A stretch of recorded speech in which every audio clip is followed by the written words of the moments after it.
Well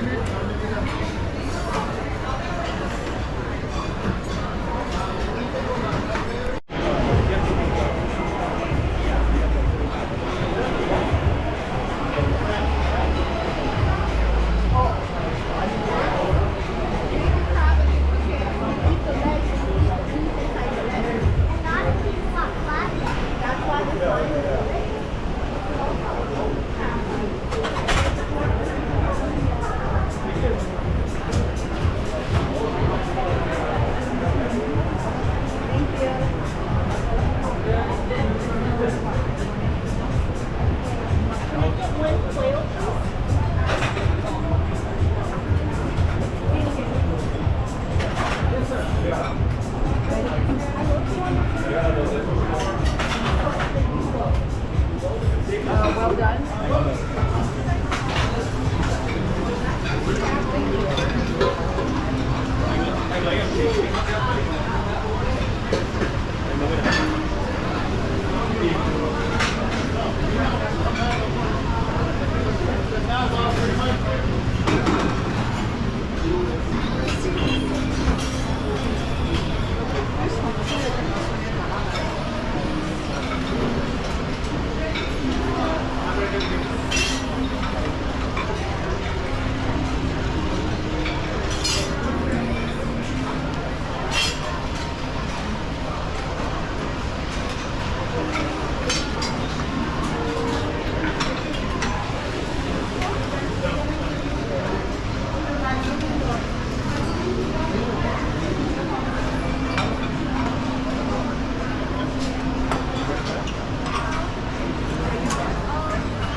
Crab, and we have like brisket, prime rib, and like butter, and this is like lobster bisque, and this is some sort of crab benedict. Yeah. And you can pour your own butter. And we also got a little bit of like a seafood boil. So yeah, we don't have a lot of time to eat, so we're gonna dig in. Yeah, we started with the seafood first, and then we're gonna. I'm gonna try some of the prime rib. You didn't get any gravy? I did. I had au-jus sauce. Au-jus. Where? I think it just soaked up. Anyways. Also, all like soft drinks are included. I started off with the Diet Pepsi. But they also have like a ton of juices and stuff like that. It's pretty good. I think it's a bit dry though. I think it's because you need more sauce. Anyways, let's get eating. Okay, round 2. We got another plate of crab. And then there's a technique we found to really eat it. Each crab has its own like line that they cut into it. So you like hit that and then you do a quick swivel. Yeah, don't just break it in half. Right, that didn't work. Oh, that was not a good example. It doesn't always work, but if it does work, it's brilliant. And not the best, but you dip in that and then you just eat it. Yeah. And we got a little bit more prime rib and brisket. I think we tried the prime rib last time. We'll try the brisket on camera. This one is fattier, so look at that char on it. Alright, I'm also dipping butter.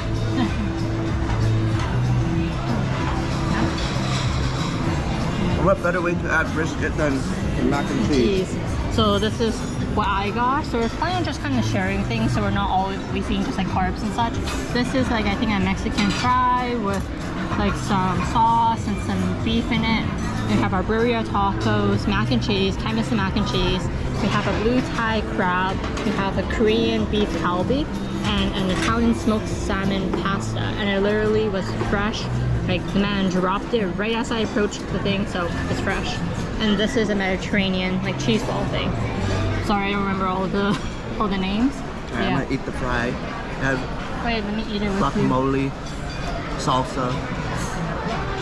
It's like a nacho but in a fry. I can't get everything all at once. Add some brisket to it. Oh my gosh. I want to try to pick up the meat. Okay, good enough.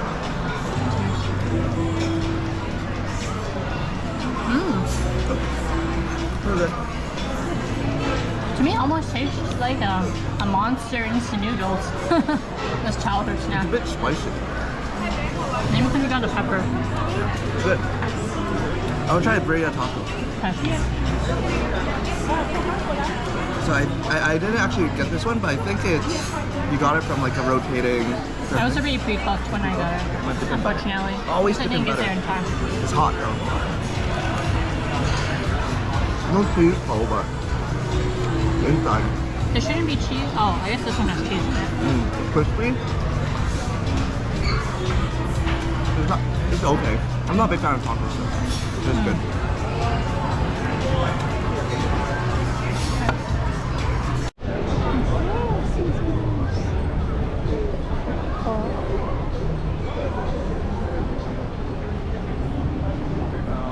Artificial tree.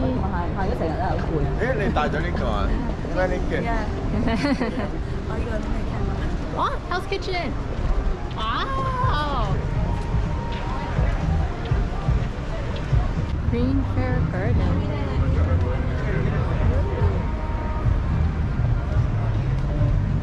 Wow, so big here.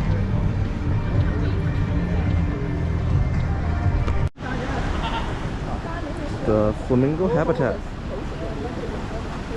But it's not just flamingos. There's like different birds here too.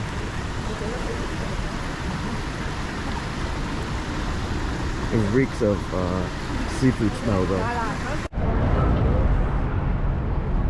Why don't I turn this on for better?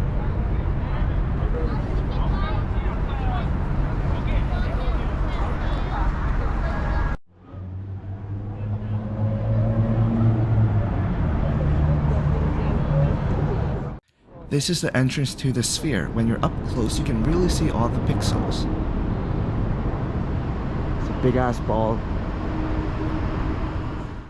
Once you get inside the sphere, they have AI robots that allow you to converse with them. The next attraction is an avatar simulator. It doesn't really do much, it only gives you an avatar. This area had AC fans. When they were cooling, they actually generated a hologram for you. In this area, when you stepped into it, you could hear certain music. However, when you stepped out of this spot, you could hear nothing. It was quite an experience. These were very long elevators that you take to get up each floor, depending on where you're seated in the sphere. Our section was 204, so here we see us walking into the area to be seated.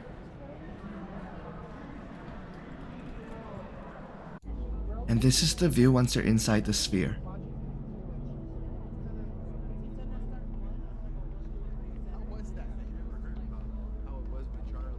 And the show begins. We watch Postcards from Earth, which was a sci-fi story about how humans reflect back onto what Earth was. Here's a sneak peek with some behind the scenes footage. Hopefully there's no copyright issues.